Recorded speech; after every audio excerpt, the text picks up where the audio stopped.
Welcome, everyone. Thank you for joining this third webinar that we are organizing this year under the Skills Lab Network. Before I give the floor to my colleague Francesca, just a few words on the technicalities of a Zoom meeting. Throughout the meeting, you are really encouraged to post your questions using the chat box, and we will address the question during the question and answer sessions, which are foreseen after each of the presentations.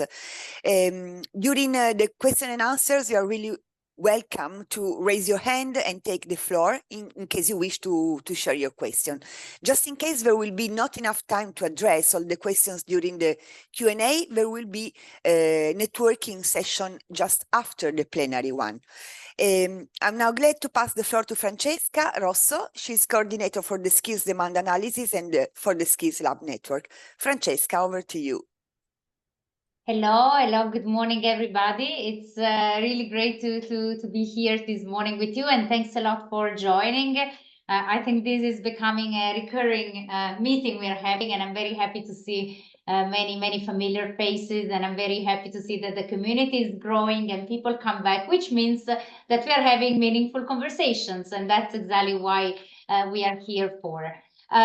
Just one point of information before we start and we really enter into the specific content of this great webinar ahead of us. I want to pass you one operational information if you want. Some of you may have seen already.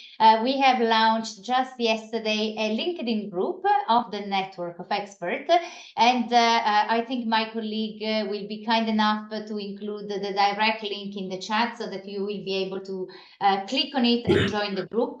Why have we opened this LinkedIn group? You know, many of you are also registered to our internal ETF open space page, which will continue to exist and that we will use as a repository for documents and also all the material that is shared and developed in the context of our initiative, webinars, and so on. So you will still find in open space a place where all documents will be stored, agendas, presentation, and so on.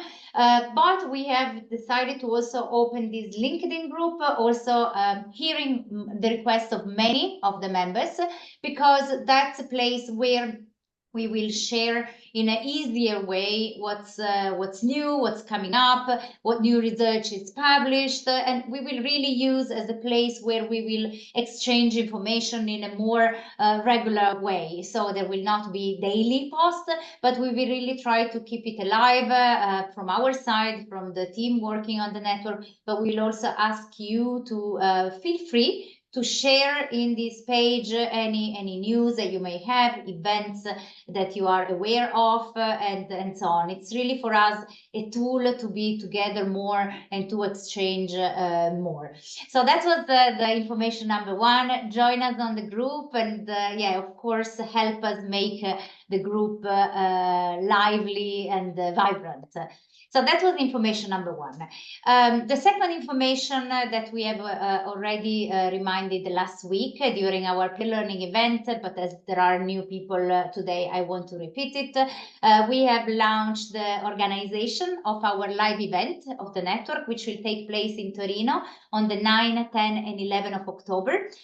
We are really glad that this year we have joined forces with the ITC ILO, so it will be a shared event. It will take place at the ITC ILO premises, and it really promises to be a bigger event, 3 days, and very innovative. The topic selected is the colors of economy, the colors of the future of work.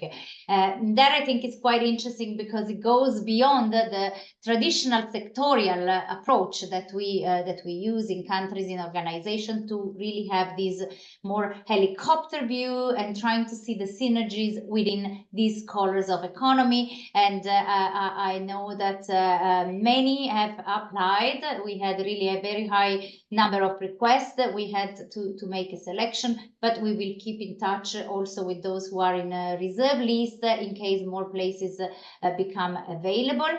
And also self-paid participation participation will be possible for those that maybe can also find alternative sponsorships and that are able to and interested to participate. In that case, please contact us because we will be able to give you some more information. So that's it on the operational and logistical information. I want to thank my colleague Cristiana and of course our colleagues from Co-Water and Brodolini for organizing this extremely interesting webinar today.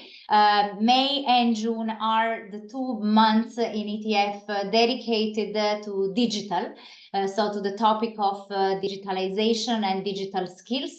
And we have today a very interesting set of extremely high-level speakers, really experts, really top-notch experts in this field, and I'm very, very grateful.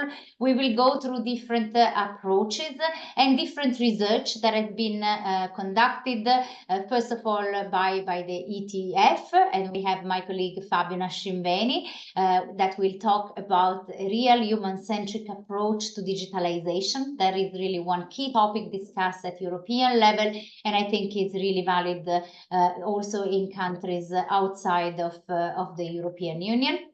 We will then have our colleagues from the European Commission, from the Joint Research Center, Judith Cosgrove and Eleonora Bertoni, that will bring basically to us the findings of their research using data and tool to bridge digital skill supply and demand.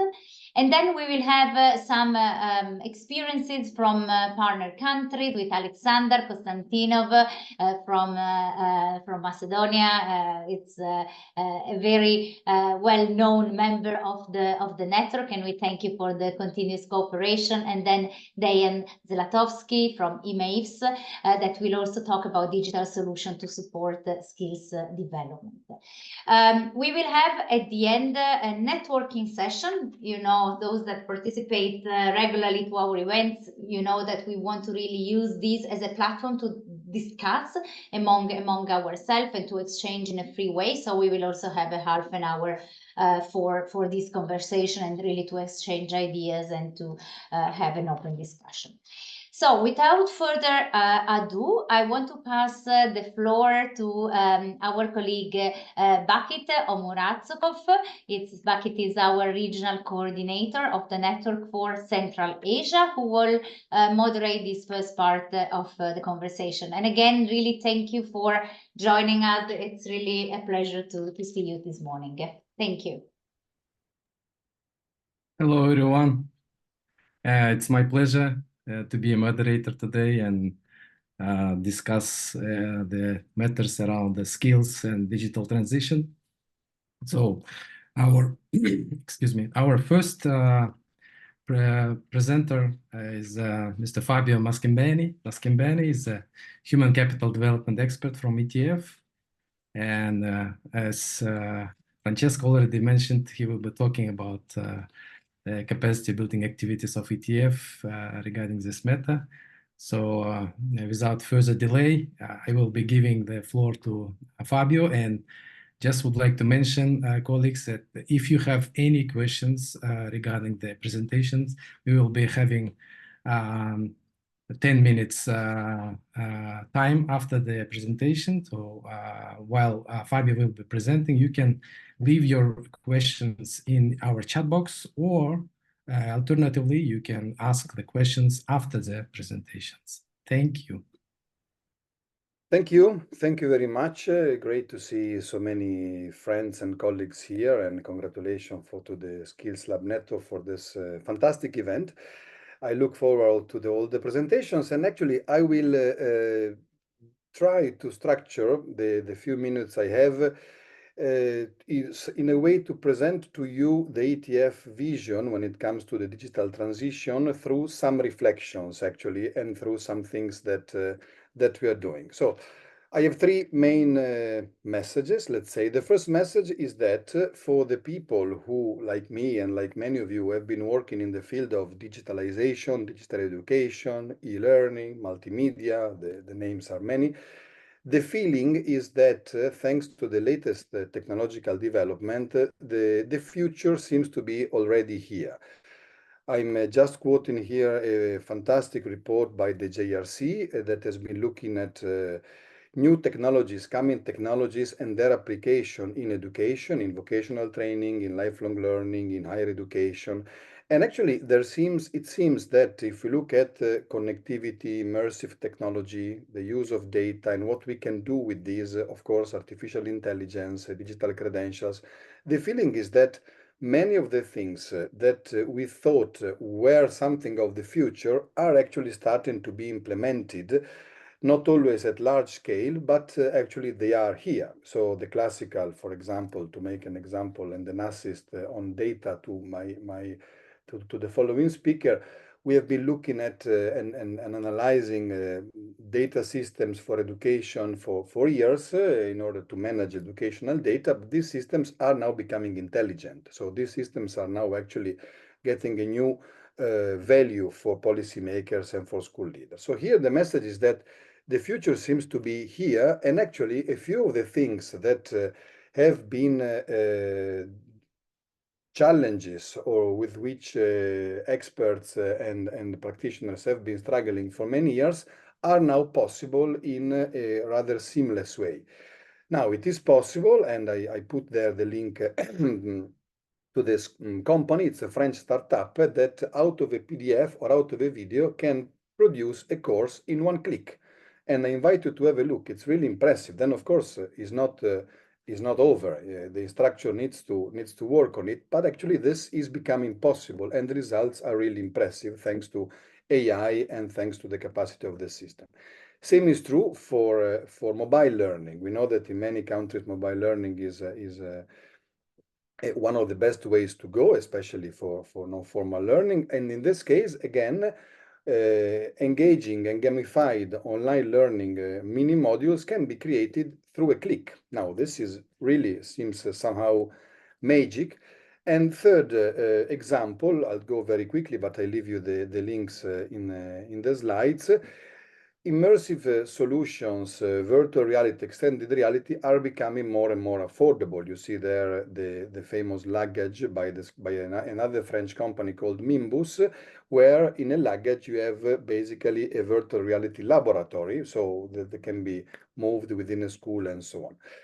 And so the future seems to be here, and this seems to be happening in all the different areas of digital education and digital skills development. I take the chance here to show you our digital education reform framework, where we have tried to map the different policy areas, the different areas of digital education. And if you look at all these areas, infrastructure, schools capacity, competencies of educator, digital pedagogy, and so on, actually, the future seems to be here in every one of these. Now, the future is here, but it is not evenly distributed. So, of course, we try to push for a vision that is starting with inclusion, is starting with equity when it comes to the possibility of digital education. And if we look at the data, both by comparing countries and by comparing moments within a country life, think of the COVID experience and of all the problems that the COVID experience has had, the massive online learning wave during COVID, even in industrialized countries in terms of well-being of teachers and students and so on, and also, of course, academic achievements, it is clear that we are not there in terms of equity. We are not there in terms of inclusion. And a few among the things that we use to push for a more equitable system, a more human-centric system, is this new understanding of digital inclusion that is not only pushing for access, so connectivity and devices, but also for digital literacies and also for inclusive content and services. And I put there a link to a mini project that we did where you can play. It's an online game where you can actually experiment these dimensions.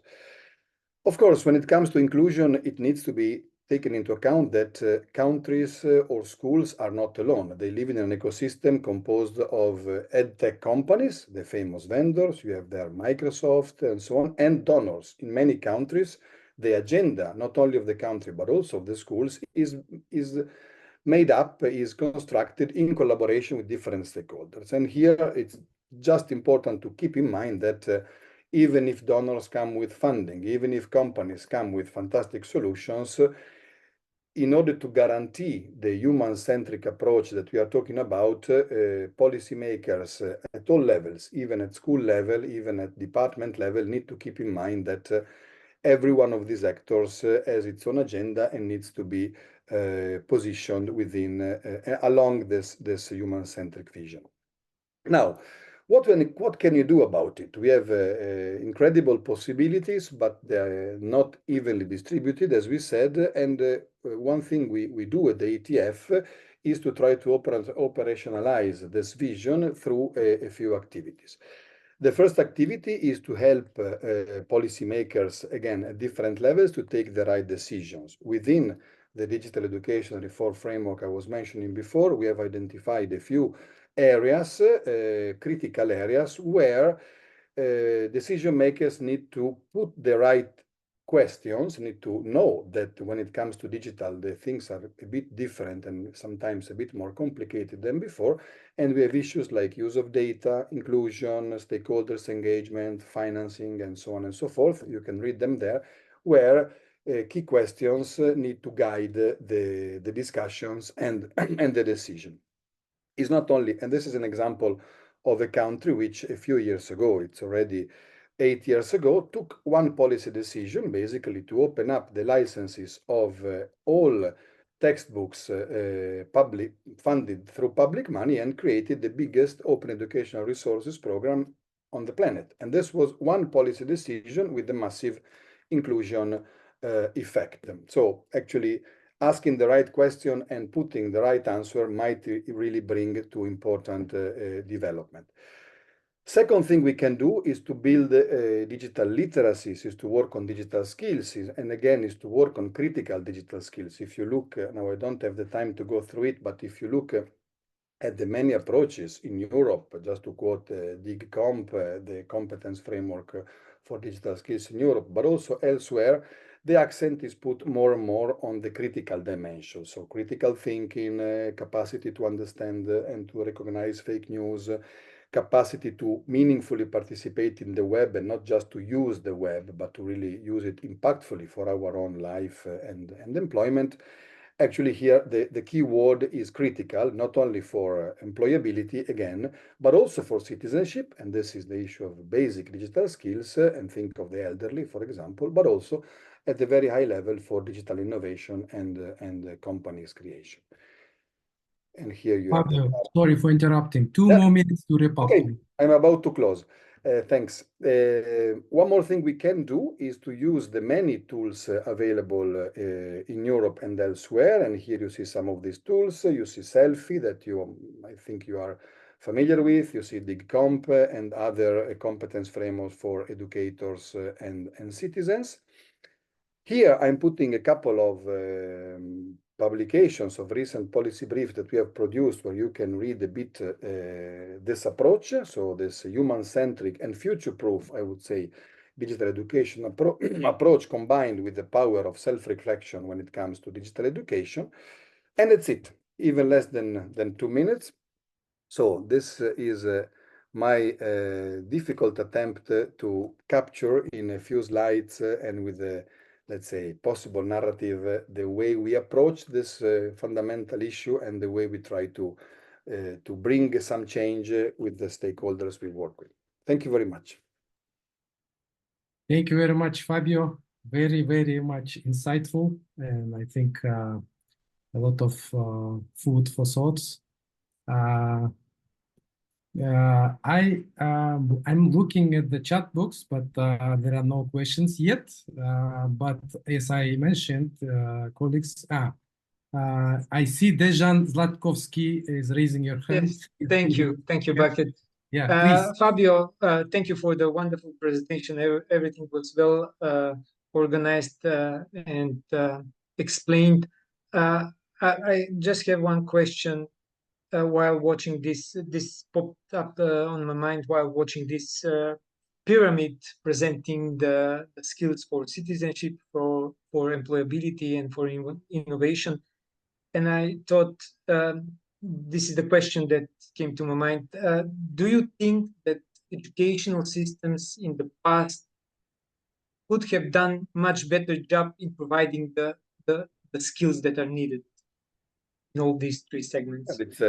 It's a good question, actually. If you look at, I think we can answer by looking at what was intended as digital skills a few years ago. If we think about the mostly used frameworks and certification frameworks, ECDL, the European Computing Driving License, and ICDL. In the past, it was mainly about using technology. So let's say at the lowest level, it was really about using Word and Excel. So it was, and now the thing is changing. So I think it is evolving with our understanding of the web and of digital society. So I think in the past, we were actually using a different approach. That was the approach of the Web 1.1 and of that part of the digitalization history. And especially if you look also at digital education policies, one thing we did a bit historically, you can clearly see that the first wave of digital education policies was mainly about infrastructure, obviously, and about these technical skills. And then in the second wave, you see more and more let's say, different stratifications of critical skills and entrepreneurship skill to connect it to digital, green skills connected to digital. So I think it's naturally evolving. I see this as very positive. And yeah, it's good that we are moving away from that. Not everywhere. In many regions, you still have, in many countries, you still have a very technical approach. Of course, things are moving with different speeds. But I think you're right. In the past, it was different, but I think the evolution is totally positive. Thank you. Thank you. Thank you, Fabio. One more question from the Central Asian region. Zebo Isakova, please go ahead. Yeah, thank you. So thank you for the presentation. Actually, I did receive a lot of useful information. My question is about exploration of interconnectedness between digital inclusion and critical digital literacy. So how does the new understanding of digital inclusion, which encompasses accessibility, digital literacy, and inclusive content and services, relate to the concept of critical digital literacy? So specifically, how can these components work together to ensure that individuals not only have access to digital technologies, but also possess the skills and critical thinking ability to engage meaningfully and responsibly with digital content, evaluate information critically, and participate fully in the digital society? Thank you. I think the words you used at the end to participate meaningfully, and I would say also in a relevant way for the person, is the key. So one thing is to look at what we believe these skills should be. And there, if you look at the latest version of the DigiComp framework, it's clear that critical thinking is at the core. It's clear that ethical use and responsible use is at the core. So we know where we have to go. And this is always important when it comes to these new developments. Now, how to interconnect the dimensions of infrastructure and connectivity, skills development, and services, which is the most difficult one because services are typically provided by vendors. So I don't want to say that Google doesn't think about inclusion, but of course they have a different mission in life, that is making money. So how to interconnect these three aspects around the issue of critical digital literacy is, I think, the challenge of our time. It's really, I don't have an answer. I know that some countries are reaching and some systems are reaching a certain maturity. Others are still struggling, including in Europe. But I believe the important thing is to keep these three elements, at least these three elements, into the picture, and to try to make sure that, for example, when you teach digital skills, even not necessarily to developers, you speak about universal design for learning, for example, the fact that there are ways, there are methods to make sure that stuff on the web is accessible. This is very simple, but if you map the web, this is not happening. It is more expensive, it is more complicated, we know why. But if we keep the three things into the picture, and if we look at any new thing by keeping these three into the game, I think this is the way to go. But then the road is still long. I'm not saying that we are there, but actually you nailed it very well. I think that's really the main challenge at the moment. Thank you very much. We have 2 more minutes, colleagues, and as a moderator, I would like to use this opportunity and ask also one question. Fabio, you mentioned very good examples of using emerging AI in education, and there are some agreements signed between countries and donor organizations and international organizations. What would you say regarding some say that ChatGPT 4 and 5th edition could be used for the enhancement of education in the 21st century. What are your thoughts about it? Can you please give your... They could definitely be used as any powerful technology. They could be used to enhance, to personalize, to include. At the same time, they're bringing new divides. So any new technology, even simply the capacity to access these systems that often are not for free, is creating a divide at the very basic level. But I take the chance for a small spot, for a small promotion of another activity of the ETF within the community of innovative educators, that is a sister community of the Skills Lab network. We are actually looking specifically at this. We have established a new learning club on artificial intelligence for teaching. My colleague Alessandro Brolpito is in the room now. He's leading this work. And actually there we are exactly looking at this, but only talking to educators. We don't want, well, we want AI experts, of course, but we really want to hear from educators what are their concerns and how, as you say, this can happen starting from educators' daily life, not starting from policy ideas or from donors' preferences and so on, but really from educators' daily life. I will put the link in the chat in a moment, and if you are interested, just join there as well. Thank you very much. We have 9 minutes left, but Francesco raised your hand. Please, Francesco, very quickly. Yes. Sorry, very briefly, but because I think we touch on a very important point, digital for inclusion or digital for exclusion. One data that I also wanted to bring to the discussion is what emerged from a recent survey that we have implemented in the Western Balkans and Israel, is the EU Skills and Jobs Survey that we have done together with our sister agency CEDEFOP. Out of all the findings, one very interesting result, in my opinion, one of the most striking one, was that there are real dichotomies among workers in understanding if they need more skills, if they need upskilling and reskilling. So what comes up is that there is normally like lower awareness among some categories of workers, namely the adults and those who have lower level of skills. And as a consequence, these people who are less aware, these workers who are less aware about their upskilling and reskilling needs, they tend to engage less in training. What does this mean?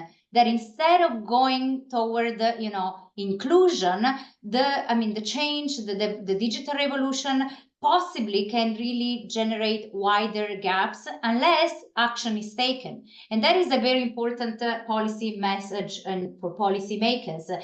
If you don't want to have a workforce which is more divided than it is now, there is a real need to take action to upskill and reskill, especially some part of the population, those who don't know, that are not aware about their upskilling and reskilling needs. I just wanted to bring this to the discussion because I think it's very important.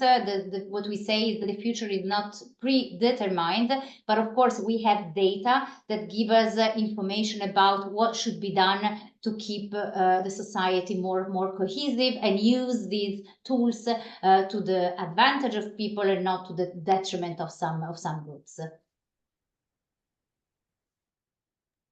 Thank you, Francesca. I think this is very vital note for all of us to consider throughout our discussions. Let me give, I think this is a time to give a floor to my colleague Najib, who is moderating next session. Please, Najib, floor is yours. Sorry to intervene, just a small technical suggestion. We can take maybe a group picture. If you wish, just switch your cameras on if you like to be in the picture. And I ask Ada, who I see is connected, to help us with a picture. Thanks a lot. And then Najiba will give you the floor in a minute.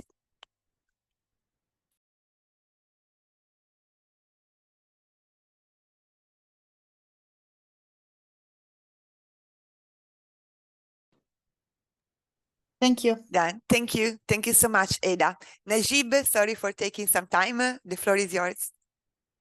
Not at all, Christiana. It's always a pleasure to take a group picture with our speakers and our participants and guests and the many familiar faces that I can see on my small screen here.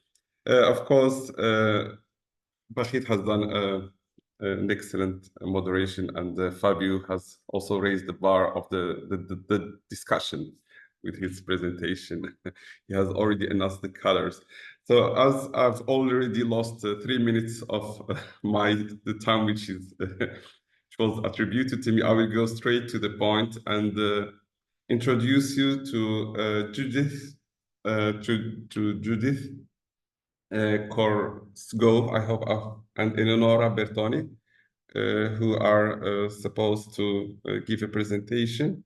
The presentation will be about bridging digital skills, supply and demand, a strategic use of existing tools and data. But before I give the floor to Judith, I just want to remind our guests and expert practitioners here that in the agenda you received, there are some very insightful documents, the link to some insightful documents such as digital education reform framework, selfie, etc. You can just click on the blue side of the words and then you get the reports.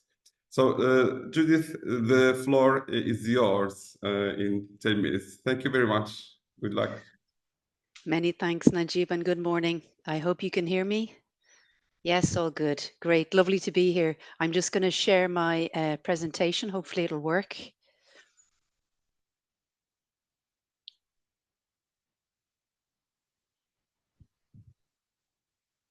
Okay, we have it. We have the presentation up. Great, fantastic. I'm here this morning with my colleague Eleonora Bertoni. We both work in the Joint Research Centre, and we work in a unit called the Digital Economy Unit, and both of us collaborate. Sorry, Judith, we are still waiting to see the presentation. I don't know if it is only my case or everybody. Okay, let me try again. Apologies, I'm taking more time. So while Judith is preparing her presentation, please, all attendees, if you have any question, you can write it on the chat. You can also raise your hand after Judith finishes, ask her questions, and maybe also challenge her. I see what the problem is. Sorry, I have two screens here. Let me just flip back to my, excuse me now.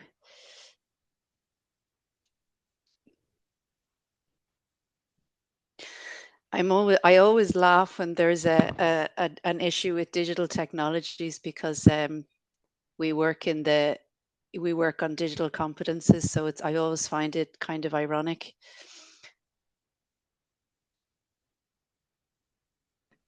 It works now, Judith. It works. Oh, Yeah. That's good. I'm delighted. Okay. Yeah, you just need full screen, please. Do we have full screen now? No. Okay. Apologies. Lost. Apologies. Let me share again. So this is an example of digital exclusion among digitally literate people. So you see how we can get. Yeah, you know what, as well, it's also a sign of a lack of caffeine on my part because I'm a little tired today. I'm very sorry to use the time with these technical issues. Apologies. I'm just trying to reopen the presentation and see if it works.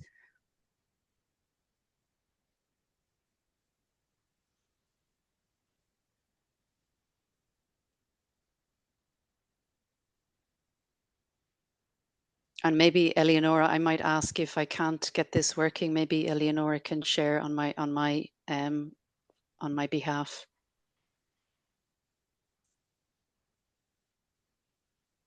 Okay, do we have the screen now? Yes, wonderful. Okay, great. Third time lucky. Apologies again. So I'll just kick straight off into the presentation. So Eleonora and I will talk a little bit about work we are doing. Now, we are not necessarily finding solutions to the very important issues that were just discussed, but we're looking at how we can use existing data in new ways to learn more about how we might bridge the supply-demand gap for digital skills. So obviously the policy context, I think we're all aware of. The EU policy and policies in many other countries continue to place a high and even higher strategic priority on the development of digital skills. So some of the challenges in this area are questions like, well, what digital skills are needed for which jobs, and how to match the demand with offer. So the focus this morning is on workers, but of course that's only a part of society. We're using DigComp in a strategic way here. I believe that all of you are familiar with DigComp. It's the European Digital Competence Framework for Citizens. But we know from doing a recent review that just in the EU, for example, it's used in at least 22 EU member states to support policies and education and training initiatives. It also forms the conceptual basis of Eurostat's Digital Skills Index, which is used to monitor the Digital Decade Policy Programme target of the basic digital skills. And back in November 2023, and I think these are worth reading because they really they really put on the spotlight the challenges and the areas of priority for us to look at. Two council recommendations, one on improving the provision of digital skills and the other on enabling factors for digital education. And in the council recommendation for digital skills, DigComp is highlighted as the instrument that sets out the key elements of digital competence. So strategically, what we're trying to do here is use the DigComp framework, which is already used to describe education and training, and then map it to the demand side using with online job ads. So that's the overall strategy in our work here. So more specifically, step by step, what we did was we developed a methodology to map DigComp competences to the ESCO skills pillar. And I'll talk in a moment about the three sources of information because it sounds a bit technical in this slide. So using then that was the first step. We mapped DigComp to ESCO. Using this, then we described the level of general digital skills demand in online job advertisements, because we've noticed actually that the focus in a lot of discussions on digital skill demand can be on these specialist skills, but I think it's true to say that there are these more general digital skills that are also in demand, and we need to understand what those are to match training with those demand. And then the third aim of the research was to identify areas for further research. So I'll just briefly talk you through the three sources of information. We have DigComp. As Fabio noted earlier, it was last updated in 2022, and it describes 5 competence areas and 21 competences. Then we have ESCO, which is the European Skills, Competences and Occupations framework. It provides descriptions of around 3,000 occupations and 14,000 skills, and it acts as a dictionary describing, identifying and classifying occupations and skills, and it's used for different purposes. The application of the ESCO skills part to the examination of online job ads is a more recent use case. So the third source of information we have is Skillovate. So this is a European it contains many million records of online job ads, which are gathered through various techniques, and they're put into structured fields using machine learning algorithms with some human intervention. And these online job ad database dates back to 2018. Now, linking between ESCO and Skill08, we know that of the 14,000 or so ESCO skills, 2,670 have been detected in Skill08. So we use that fact in our analysis, which I'll get to next. I want to first note that there are some caveats. No data source is perfect, so just to be kind of transparent about them. The mapping we did of DigComp to ESCO and then on to the online job ads, it consists of a mapping of the content only, not of the proficiency level. So in other words, we can say that such and such percentage of jobs are seeking skills in this area, could be communication and collaboration, but we can't say with the mapping we've done whether it's at intermediate level or advanced level. So that's one limitation. With ESCO, as I just said, only around 1/6 of the ESCO skills are so far detected in online job ads. So the other thing about ESCO is it is multilingual, but it is possible that descriptions of ESCO skills in languages other than English, particularly as you'd find in online job ads, may not always correspond exactly with native vocabulary and the types of phrases used. And Skill08, as you probably are aware or could imagine, it could result in a somewhat biased description of the labour market if it were used as a sole data source to describe skills demand, because it tends to focus on more highly skilled occupations and more digitalised jobs. Also, as I mentioned, there are many steps in the preparation of OJA data, so there's bound to be a little error in the data. So having said all that, I'll talk you very briefly through the steps we followed to achieve the mapping. So first of all, we took those skills, the 2,700 or so skills which appeared already in the online job ads, and we manually referred them to DigComp. We find that 27% of these skills map to DigComp. Around half of them map to one DigComp competence and half map to 2 or more. We also classified the ESCO skills in terms of whether the digital focus as described in ESCO is explicit or implicit. And finally, we transferred the mapped data to Skill08 in order to estimate skill demand. We have published the mapping. You can have the link there. And the report, the full technical report will be published shortly. So some results. This shows the estimated skills demand according to DigComp competence area. And we can see straight away that just over half of online job ads, of all online job ads from 2018 to 2022, mention one or more DigComp competences. Most commonly, these are in the information data literacy area. There is some variation across competence area in terms of whether the digital skill is implicit or explicit. So for example, for digital content creation, there is tends to be descriptions occurring in explicit digital environments, but for communication and collaboration skills, they tend to be mentioned, the digital environment tends to be implicit. Now, the most striking finding is safety, which includes cybersecurity, management of personal data, well-being and sustainability is almost absent in online job ads. You have the same view here. This time we divided by 2 minutes left, thank you, by the 9 occupational groups.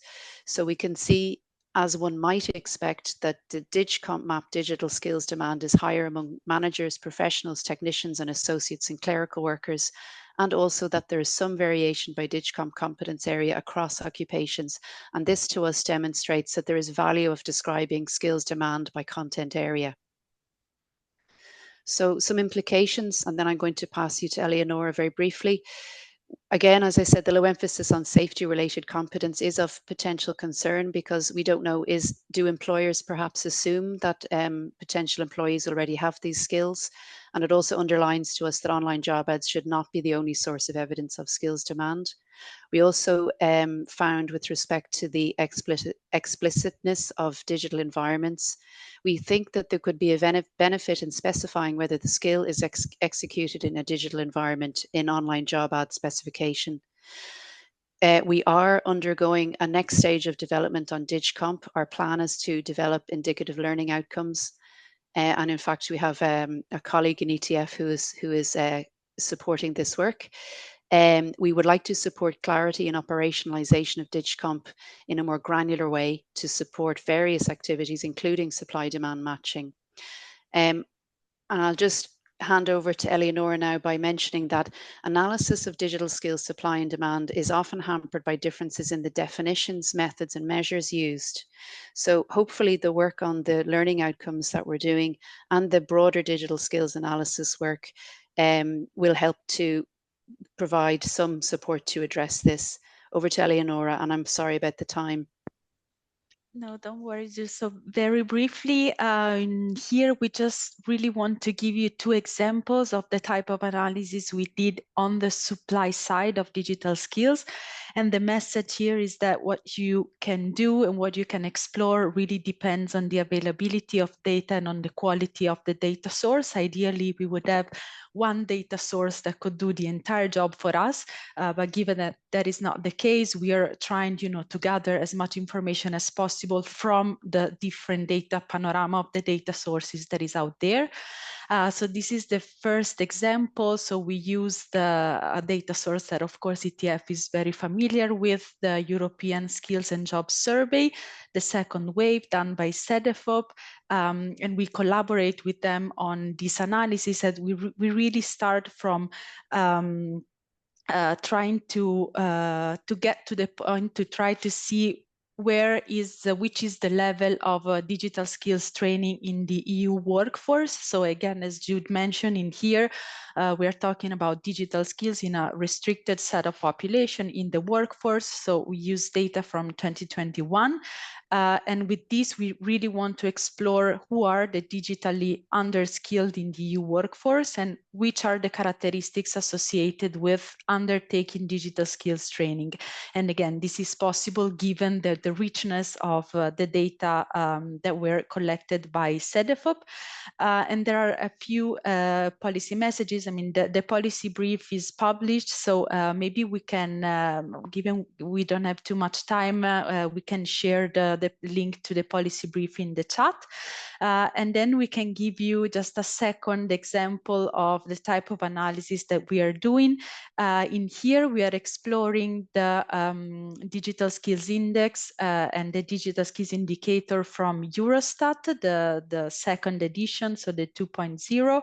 And in here, we start by looking at the again, at the digital decay target that would like to have at least 80% of the population, of the adult population with at least basic digital skills. But we see that for now in Europe, we are at 54%.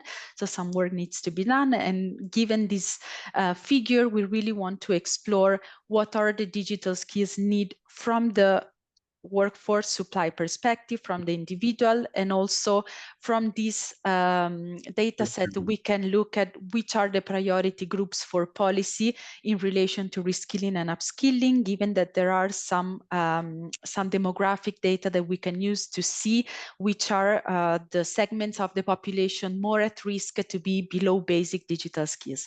And then we can give you, of course, more information in the Q&A or the breakout section. Thank you. Thank you very much, Judith and Lenore. Very insightful indeed. I mean, from the perspective of an expert, you can get into details, but from a layman's or layperson's perspective, we might wonder who might be excluded, not because he or she is this person, but is there a category of workers or labor force that we can say that they don't need digital skills? Okay, this is just a stone I'm throwing in the river, but that we might talk about. But I hope Eleonora and Judith can stay with us in the breakout rooms so that they can answer some questions for our guests who couldn't speak. And because we have also already consumed 2 minutes from the next panel, I would just let the floor to my friend Bakit for the second panel. Thank you very much. Thank you, dear colleagues. Thank you, Najib. The next speaker is Alexander Kostadinov, who is economist, data analyst, and expert in statistics. Alexander would be talking on the focusing on digital platform workers, and I think that very interesting topic is AI ethics in digital labor platforms. So we will be talking about that. Without further delay, I will be giving the floor to Alexander, and just would like to remind other colleagues, if you have any questions, please leave your questions on the chat box or ask them afterwards. Alexander, you have 10 more minutes for presentation. Thank you. Thank you, Bakit. Thank you, Bakit. I will now try to share my presentation. Can you see it now? Is it okay? Okay. Yeah, we The can topic see. of- If you could have it. Full screen? Okay. Yeah. Okay. Thank you. Yeah. Cool. Thank you. So today's presentation will be on ethics in digital labor platforms. The topic is quite new, and there are no rules or any strong foundations for research or some recommendations, strong recommendation and foundations that can be recommended and can fit to many countries. And but this comes as the new technological innovations are coming and evolving in a recent decade. For example, the broadband internet, cloud computing, 5G, and drones, many other, also artificial intelligence and many other tools and applications that are more and more available and spreading across the globe. All these innovations are changing the world of work, and many also authors and researchers find correlation that perceive that the COVID pandemic and the lockdowns periods have also reinvented the way we work and introduced new working methods like remote work, like working through platforms, through applications, phone applications. And the COVID acted as a catalyst. It increased, accelerated all these practices, working practices in many countries. All these novelties and applications have led to creation of digital platforms, which are offering work opportunities, jobs, tasks, and any payment remuneration to many people across the world. For example, people from Africa, from underdeveloped countries now can access easily without having any tools, investments, infrastructure, significant infrastructure. They can access, perform some tasks, and get payment for their work. So the definition on this emerged, like the definitions are not strong, or elsewhere those type of workers are labeled as have different names. For example, in some countries are known as gig workers, sometimes are labeled as freelancers, side hustles, or digital platform workers is the most known and technically spread in the academic community as a term of this type of workers, and it's getting more frequency in the usage as a word. And in 2022, Eurostat tried through the labor force survey through a pilot test to estimate their number and to define the digital platform workers and to estimate how many people in the several EU countries have worked for profit and they deliver tasks or activities organized through internet or through phone applications.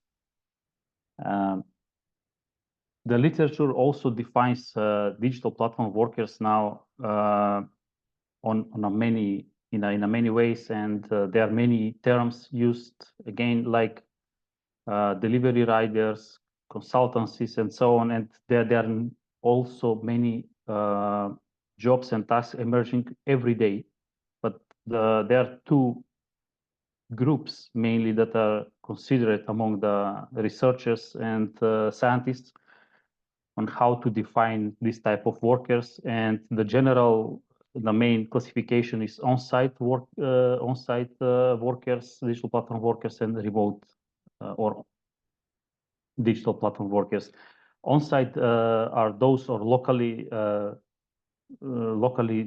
based and have a lower set of skills, and usually their jobs and tasks include delivery riders, drivers, postal services, cleaning services that can be ordered through platforms, some repairs.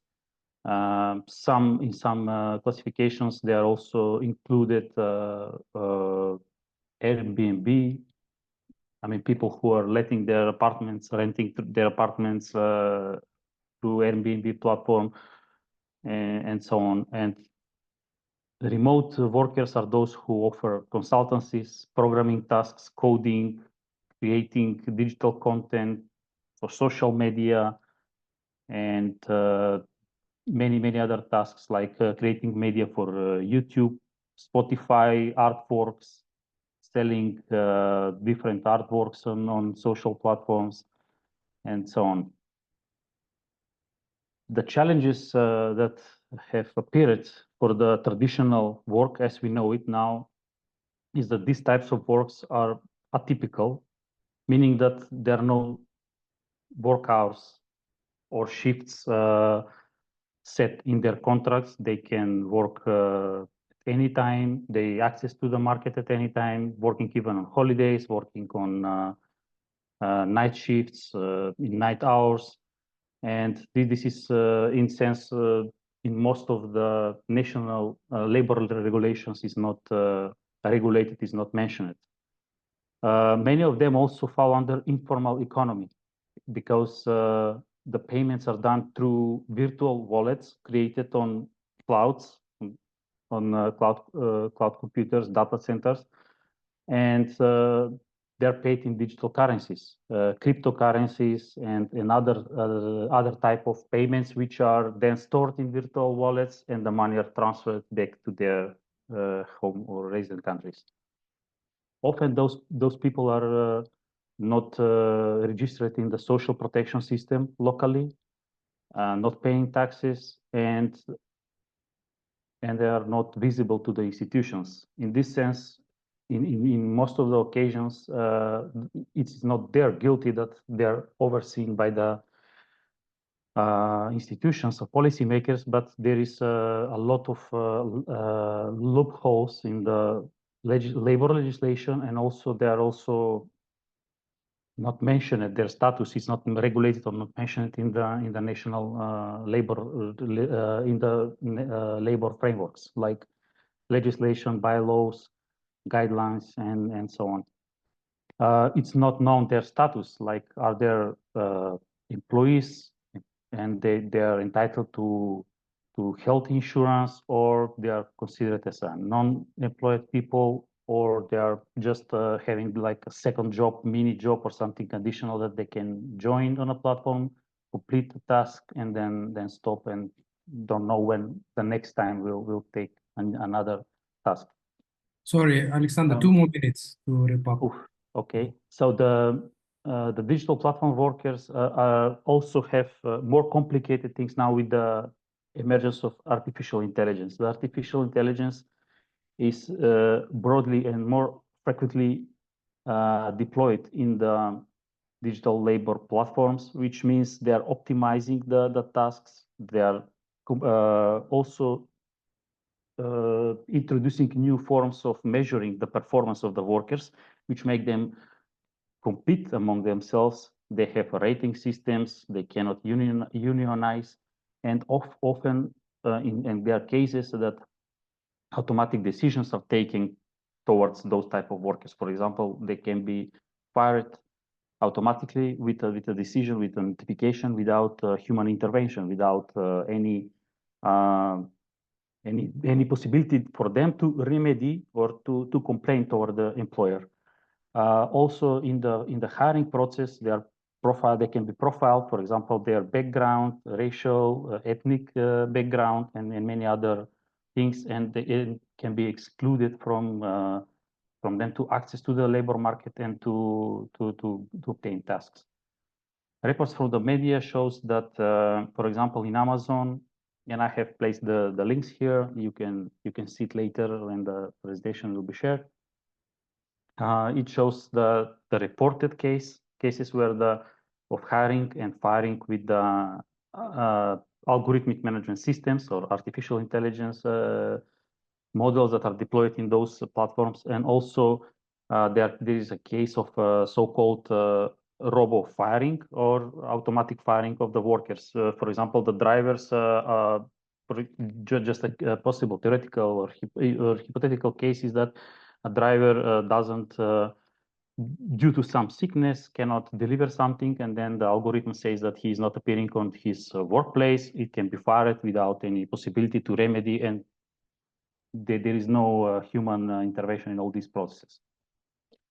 Now, the UNESCO started to introduce and to recommend 10 principles, which are mentioned in my presentation, just 8, and which in my researches found that these 8 are the most relevant for the digital platform work. And those are proportionality, meaning that those systems just collect minimum data possible, private data from the workers. For example, they're not tracking their routes, where they live, where they work, and where their working routines, their movements, and so on. About safety and security, working hours, shifts, like delivering their shifts in the night and posing them threats to work in the long night shifts, and so on. The non-discrimination, data protection, then human oversight, which means that there is a possibility on the platform that those workers can ask for remedy from a human, not to be like fired without any possibility to complain. Then is transparency, responsibility, and accountability, and the most important, I would say, is the awareness and literacy. And some countries have done some changes, amendments in their national laws towards awareness on education of workers on how to exercise their rights that are granted in the Constitution, and how to be protected from those algorithmic decisions that are taken by these algorithmic systems. Another important, interesting and very new thing is the GRI index. It's a global index on responsible AI. I acted as a national researcher for North Macedonia. The index was published last week. It comprises 138 countries in 19 thematic areas. It has 3 pillars, which means that it is scanned or mapped on government level, and then on non-state actors like CSO, academia, and companies. Some cases that were mentioned are the case from the government of Kazakhstan, which issued some social schemes that provide social protection for digital platform workers, and they can have at least some minimum social protection, like health insurance, pension, and minimum wage. And then the most famous is also across Europe is the Spain Riders Act, which envisages the obligation to inform workers about the algorithms and that may affect working conditions, access and maintenance of employment status, like they can know that if they are employed or they are under service contract, and rules about profiling. Yeah, we are running Okay. out. Yeah, if you could wrap up, please. Yeah, this is the last slide, is the messages. It shows like that the number of digital platform workers is exponentially increasing, meaning that 43 million digital platform workers are expected to, their number is expected in the EU in 2025. The EU is preparing regulation on this and is awaiting formal adoption. It's called platform work directive. And the main message also here will be that the developing countries are very weak and have no capacities in dealing with these perils and challenges that are coming with the artificial intelligence and how they can protect their workers and the oversight of the implementation of those systems in the national context. Thank you. Thank you very much, Alexander. We have, colleagues, we have 3 more minutes for Q&A. And if we don't have enough time, I assume that we can continue discussion and this discussion and ask questions, if any, during our networking session. Alexander, could you please close your, yeah, so I can see the other participants. Please, colleagues, if you have any questions, we have 2 more minutes. If not, then, okay, I see one question. From Nerka Jugo, sorry if I'm pronouncing not correctly. How does all that apply to the management people and teams? If not, then we are giving them a new efficient tool to hire and fire, referring to the AI job, not themselves. I would like to hear from you about the level of digital skill your studies found among management people. My experience as a consultant is that those management people never attend any training. Very interesting question, Alexander. And actually, I was also going to ask about this. Some experts says about the bias approach when AI system exploited in the hiring mechanism.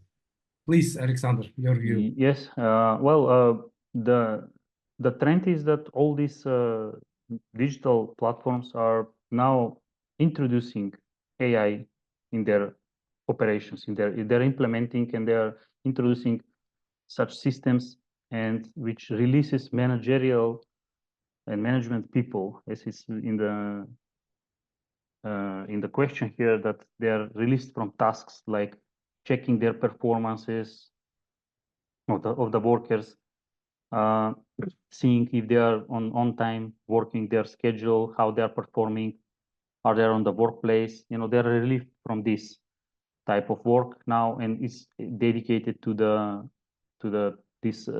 artificial intelligence and to these systems that are deployed in the platforms.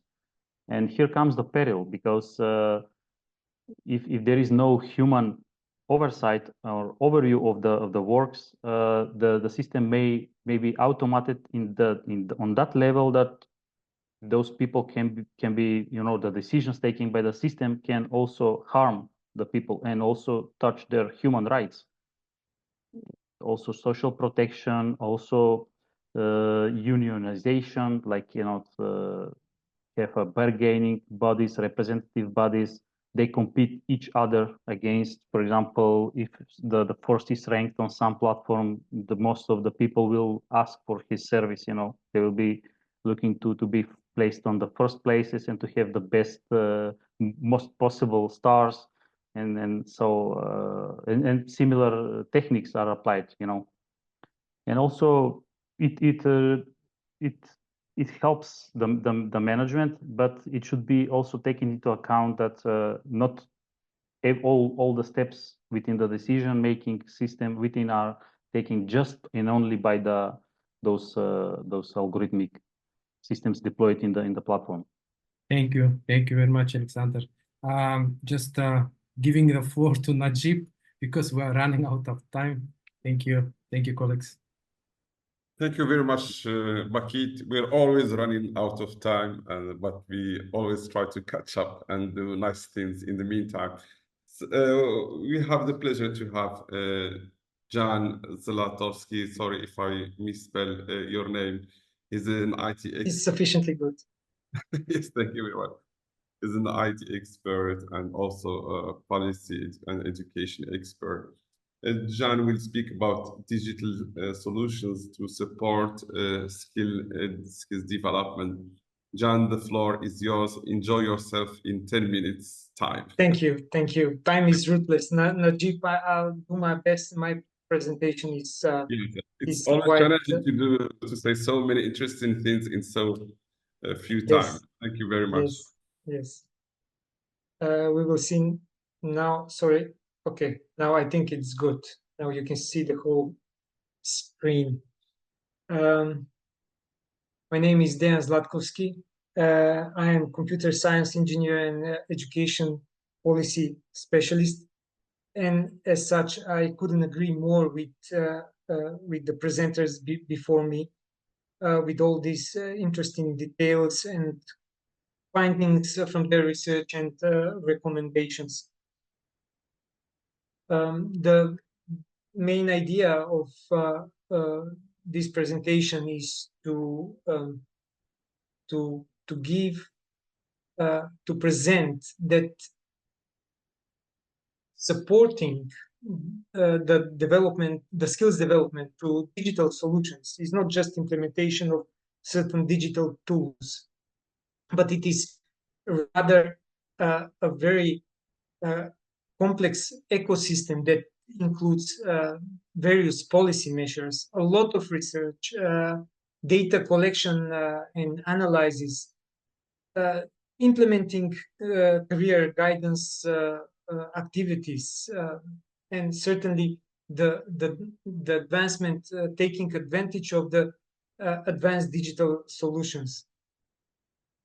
Now, as we mentioned earlier, the time is ruthless, and especially in this case, in our context, we are talking here because the past development of the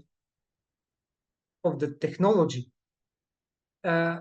is imposing to the education and training systems to be more and more agile and to come up with measures and policies based on good research, on good data, in order to prevent the effects from the skills mismatch and the huge skills gap. Now, how skills gap and skills mismatch are defined, and generally, skills mismatch is understood as when the skills of the workforce is not aligned with the requirements of their job positions, whereas the skills gap is when there is an absence of certain skill sets for the job seekers or for the workers in order to for them to get a certain job role.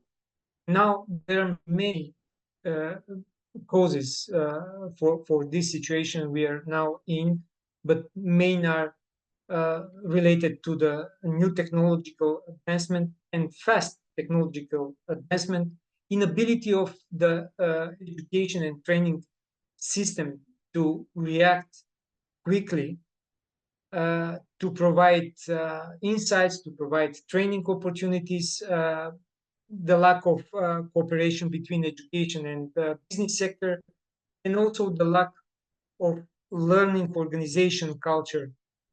What I mean by this is that more than ever before, the new technological development is imposing to the corporate sector to build or to rebrand or to reorganize themselves as a learning organizations.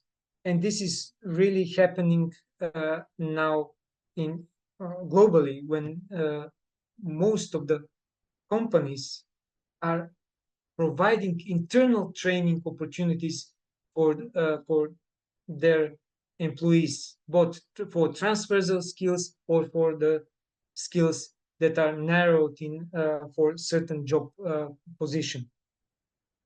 And the results of this skills gap and skills mismatch are frightening, because the corporate, well, the companies are losing their competitiveness, their competitive advantage by the time if they not react quickly to the new circumstances. And what are the countermeasures? Mostly the career guidance activities, continuous learning and professional development with targeted training programs, skills anticipation, provision of e-learning platforms as tools for mitigation of the situation, and certainly implementing micro-credentials for targeted training programs. Now, most of my work in the past 2 decades were in the region, in the Western Balkan region, and my country, North Macedonia. And general trends in these countries is that there is steady increase in skills mismatch. There is a very, very hard transition from the education and training systems to the labor market, and also the high rate of not in employment, education, and training rate, very high rates. So these are the main problems that our region is facing with. And now, since recently, actually last year was when the European Skill and Job Survey was announced, the results for North Macedonia, and I will just read them now since I don't know them precisely by heart, which says that based on the results, 23% of the surveyed individuals said that 23% of them said that new digital technologies were introduced at their workplace, and 15% of them learned to use new computer programs for the purpose of their job position. Also, when investing in skills is in question, 45% of the surveyed individuals said that reported that they took some sort of training, and 30% of these 45% they took training that is related to improvement of their digital skills. So the problem is here. There are some measures, but there is a long way ahead of us in the process of mitigating the effects of skills gap and skills mismatch phenomenon. Now, I will present some results of two important projects for North Macedonia, projects that were implemented in the past 4 years. First one is the improving the quality of data and strengthening policy making. The beneficiaries were the Ministry of Labor and Social Policy, Employment Agency, and certainly the Ministry of Education and Science.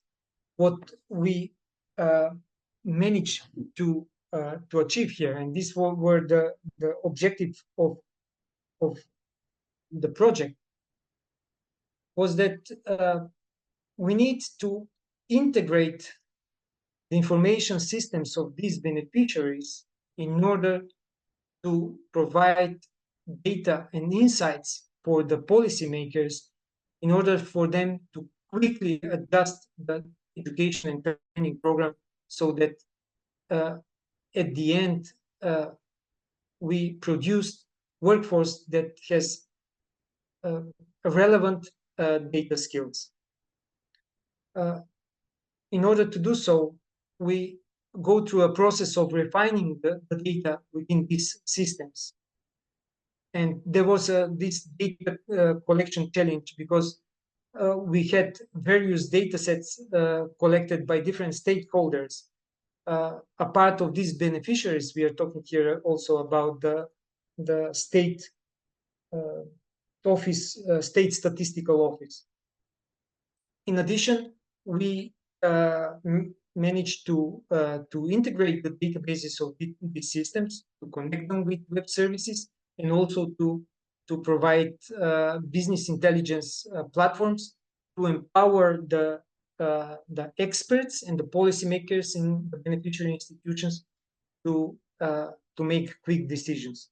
And also, what we have done here was we upgraded the labor market forecasting system of the Ministry of Labor and Social Policy.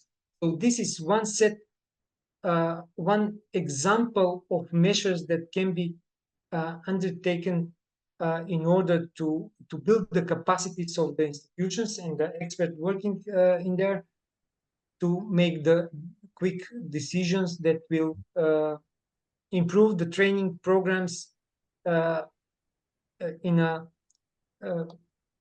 order to produce workforce with relevant data skills. What are the lessons learned from this project? First is that the beneficiary institutions should be able to reorganize themselves, to adjust, to do a fine-tuning of their business processes in order to be able to fully valorize the results of such project. And second lesson is that what we needed here in this project is more, let's say, cooperation with academia and with the economic sector. And this, let's say, lesson somehow was incorporated in another project. Again, previous project was financed by EU, and this one was internationally funded project, the project for smooth up of digitalization and future job skills. The idea of this project was to develop a new modern concept of training center, the so-called future skills training center. You will receive probably after this event my presentation and all other presentations, and you will be able to, I don't want to take now the time with going to this URL link, web link, but you will check yourself the link of the website of the Future Skills Training Center, established and functioning for 4 years in North Macedonia. Dear Jan, yes, this please. is very interesting what you are saying, but we are already 3 minutes behind time. Yes, this is almost the end. Yes, precisely. I have a short presentation. Okay. So what we managed to do here is to bring on one place the academia, the corporate sector, the education and training authorities, in order to be able to predict what the economy will need in future and how to efficiently design and implement training programs for this purpose. And this includes not only provision of training programs, but also a lot of investment in the staff who were able to understand the standards of occupations, to do analytics about the skills forecasting, and also to link with the academia and the corporate sector. Thank you. Thank you very much. And these are the recommendations from the. We wanted to leave some minutes for the audience to ask you questions. Yes, please. If you want, you can finish now. Thank you. So these are the recommendations and future prospects. And the bottom line is that for the countries in the region, it is essential to provide more funding for the education and training systems. So please, if you do have any questions, I stand on your disposal. Thank you very much, Dijan. Please, can you shut down your presentation Yes. so that we can see the whole screen? If there are any hands which are raised. But quickly, from my side, thank you very much for this interesting presentation. You know, digitalization, as everybody knows, it was driven more by the pandemic, maybe than more than some, if you like, some policy or so the pandemic, the COVID-19 pandemic, which really gave this boost to the digitalization in education and training, especially. But one of the challenges, and this is my question, was about the purchasing knowledge of, and this is more operation of vocational centers and also vocational education providers in general. They had a challenge of purchasing what to buy exactly. We were not given enough advice on the tools, the platforms, what's it all about, what is the best tool, etc. Are there any policies existing now which cater for this need, supporting vocational providers make a good shopping list, which is at the same time quality and value for money? Mhm. I understand. I think one of the policy is that what I have mentioned now in the presentation, and this is the strategic determination, at least in North Macedonia, to develop this sort of future skill centers. This was just one example, and it was a regional one in the northwest region of the country. And the idea is to spread out in all 8 regions of the country. And for the purpose of establishing this center, the idea was that also to develop a business model for such training center. And this is where we engage a consultancy company which cooperated with the managers of the training center in order to establish this training center. Once the funding from the donors are cut, for the training center to continue to work on the market. Yes, we have a question here, Jan, from Omar Zaid El Kilani. He said, what are the effects of company policies and budgets on employee digital skills development? What are the effects of company policies and budgets on employee digital skills development? So this is more focused on the developing of human capital in the private sector. Yes. Well, I mentioned that more and more companies are investing because even the training centers are not, in addition to the formal education system, even the post-secondary education training centers are not able to fully catch up with the technological developments. So the private companies are somehow forced to invest a lot of money in a continuous professional development of their employees. I'll tell you just one example in the IT industry where I'm coming from. You have plenty of tools, let's say programming languages or technologies that are used in development of the software today. But regrettably, the formal education system and the training center that operate on the market, on the free market, they cannot fully respond to the needs of the companies. And therefore, in my company, for instance, we have to additionally train the people who are employed with the certain very specific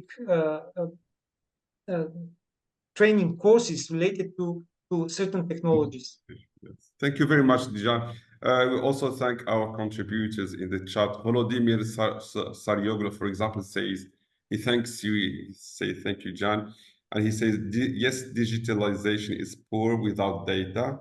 It is always necessary to remember that data and information is the basis of using digital tools. And we have Dimitar Nikolsky, who congratulates you for this presentation.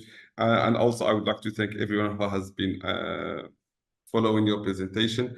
And I will maybe leave the floor now to Christiana or Francesca for the next and last part of this webinar. Thank you very much.